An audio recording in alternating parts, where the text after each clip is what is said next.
Hey guys, it's FanOfFans47 here with a bit of a different video for you all today. Today we're going to be doing an unboxing and test of the Eaton indoor plug-in switch. Now, products like this are very useful for people like me who like to collect vintage fans who oftentimes don't have built-in power switches. Just for ease of use, you're going to want to leave it plugged in all the time and just have a switch that turns it on and off. You don't want to have to yank in and out the plug every single time you just want to power on and off the fan.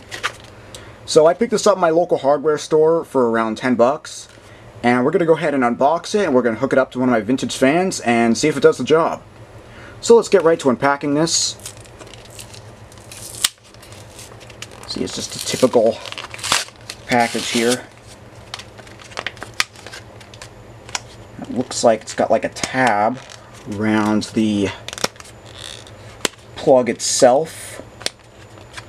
You really need nails to get in here though, which I don't have. There we go.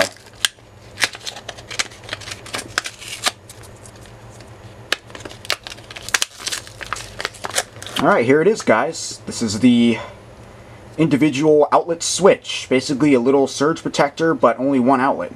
You can see it's got the little switch on the side. Here, I'll get in focus here so you can see more closely. Come on. There we go. You got your on-off label right there. As you can see, the switch just like in a power strip. It looks like it would light up. There's the outlet right there, or the outlet adapter, the plug. I'm fumbling on my words here. And it has a polarized port on the rear. So yeah, I'm going to go ahead and clear out a spot for this on my power strip. We'll hook it up to the vintage fan and we'll give it a test run. Alright, so now I have the outlet switch plugged in back here on my power strip. All ready to go. I'll show you that we have power, as you can see. Switch is lighting up. And up here is the vintage fan that we're going to be hooking up to it. It's an old Westinghouse, I believe. The branding is faded off, but I believe it's a Westinghouse. And I have the outlet all ready to go right here, as you can see. Just a little conventional plug. We're going to go ahead and plug it in here. Other way. Doesn't want to go in. Oh, nope, other way.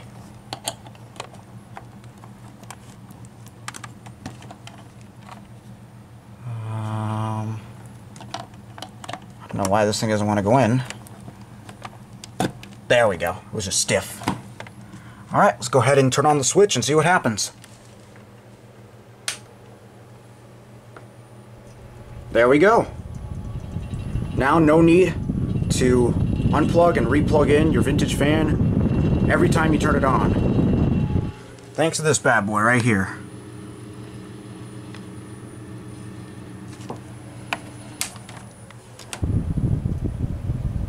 Makes life for antique fan collectors much easier. Well guys, I hope you enjoyed this video. Thank you very much for watching, and that'll be it.